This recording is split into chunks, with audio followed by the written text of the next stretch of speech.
Hey Connect family, welcome to week 4 of our All-In Bible series.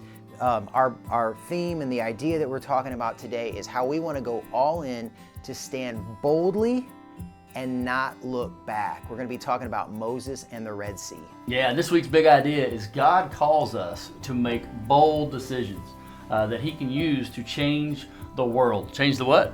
The world. The world. Hey, Yes. I like the way you said that. What kind of decision? Bold. Bold. Bold. Bold. I like that. It's good. Hey, just like that. Bold Bold. decisions. Now, will you be bold or will you bail? Good question. Bold or bail? Your first question for your session today is this. In Exodus chapter 13, verses 17 through 22, God's children had left Egypt with a newfound freedom. Finally, Pharaoh decided to let the people go. God didn't give them all the answers, but He led them with 2 things God provided. What do these 2 things tell us about the way that God sometimes chooses to lead us as we walk all in with God? And what does it tell us about how God always provides for our needs when we surrender?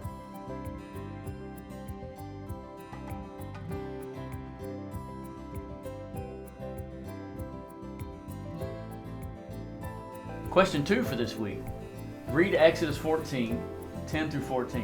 What motivated the words of the Hebrews toward Moses? Does that same motivation drive our words and our conversations? What were the people focusing on instead of God?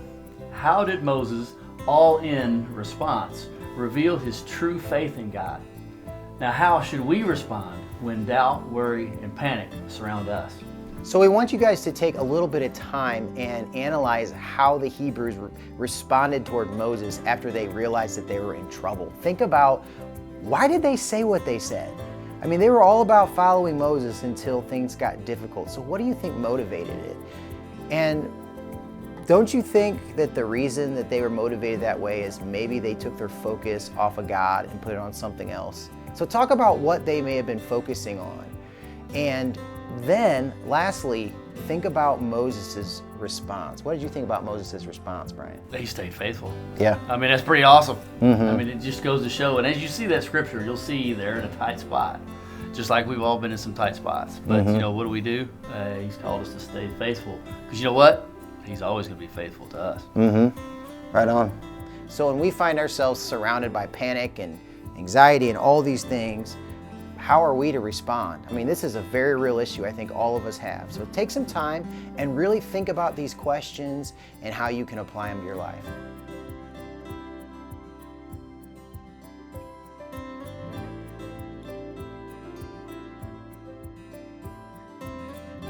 According to Exodus 14:31, this is such an incredible verse. What impact does our obedience to God's call to go all in have on our lives?